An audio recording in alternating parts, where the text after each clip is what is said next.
বেরেঙ্গা নাথপাড়ায় বাঁধের অবস্থা পরিদর্শন করলেন সাংসদ সুস্মিতা। বেরেঙ্গা নাথপাড়ায় বাঁধের অবস্থা পরিদর্শন করলেন সাংসদ সুস্মিতা দেব। এই বাঁধের অবস্থা অত্যন্ত শোচনীয়। অবিলম্বে ব্যবস্থা নিতে তিনি দাবি জানান। এই বাঁধটি কোনো কারণে ভেঙে পড়লে শিলচর শহরকে বন্যার কবল থেকে বাঁচানো যাবে না। এ নিয়ে তিনি গভীর উদ্বেগ প্রকাশ করে অবিলম্বে ব্যবস্থা নেওয়ার দাবি জানান। Bureau report, Barak vision. আজকে আমি বেরেঙ্গায় নাথপাড়ায় এসেছি এবং এখানের স্থানীয় অনেক জনসাধারণ রয়েছেন।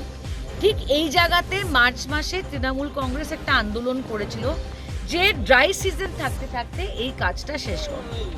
কিন্তু আমরা দেখতে পেরেছি যে ওয়াটার রিসোর্স মিনিস্টার যিনি গুজরাট ঘুরছেন আর রোজ ওনার ফেসবুকে একটা ছবি দিন যে সব অল ইজ ওয়েল, সব ঠিক আছে।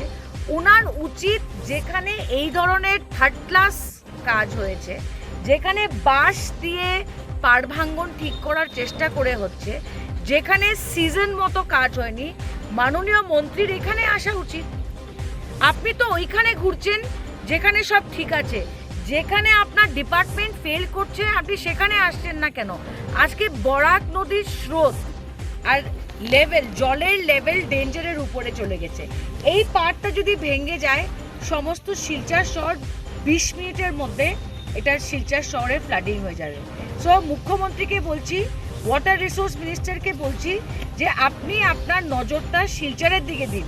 আপনি বেঙ্গল গিয়ে মমতা ব্যানার্জির রাস্তার কথা বলছেন, নিজের কাজের উপরে এসে আগে ফোকাস করেন, নালে শিলচরের মানুষ ঠিক আগের বারের মতো আবার বিপদে পড়বে।